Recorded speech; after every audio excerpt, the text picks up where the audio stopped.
অধিদপ্তরের উপখাদ্য পরিদর্শকের পদের বেতন গ্রেড হলো 13। সেক্ষেত্রে বেতন শুরু হয় 11,000 থেকে 26,590 টাকা পর্যন্ত এবং পদোন্নতির মাধ্যমে উপরের গ্রেডে যাওয়ার সুযোগ রয়েছে। কাজের চাপ সাধারণত মাঝারি ধরনের এবং পোস্টিং সাধারণত মাঠ পর্যায়ে হয়ে থাকে, যেমন খাদ্য নিয়ন্ত্রকের কার্যালয় বা উপজেলা খাদ্য নিয়ন্ত্রকের কার্যালয়।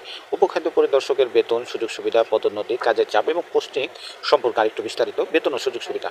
উপখাদ্য পরিদর্শক বা সাব ফুড ইন্সপেক্টর পদের বেতন গ্রেড 13, যা 11,000 থেকে শুরু, শেষ 26,590 টাকা। জাতীয় বেতন স্কেল 2015 অনুযায়ী এই পদে 9,700 থেকে 23,490 টাকা মূল বেতন হতে পারে। বেতন ছাড়াও এই পদে বাড়ি ভাড়া ভাতা, চিকিৎসা ভাতা, যাতায়াত ভাতা, দুটো উৎসব ভাতা, বৈশাখী ভাতা এবং বছরে একটি বোনাস পাওয়া যায়।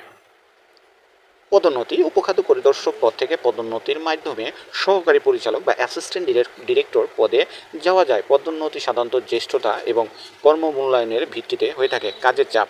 উপখাদ্য পরিদর্শকের কাজের চাপ সাধারণত মাঝারি ধরনের হয়ে থাকে। প্রধানত খাদ্য সংগ্রহ, বিতরণ এবং খাদ্য নিরাপত্তা নিশ্চিত করার জন্য কাজে সহায়তা করে থাকে এরা। বিভিন্ন সময় মাঠ পর্যায়ে পরিদর্শন এবং সরকারের খাদ্য বিষয়ক নীতি বাস্তবায়ন করতে হয় এদের। পোস্টিং। উপখাদ্য পরিদর্শকের পোস্টিং সাধারণত মাঠ পর্যায়ে হয়ে থাকে। জেলা খাদ্য নিয়ন্ত্রকের কার্যালয়, উপজেলা খাদ্য নিয়ন্ত্রকের কার্যালয় এবং আঞ্চলিক খাদ্য নিয়ন্ত্রকের কার্যালয়ে সাধারণত এদের পোস্টিং হবে।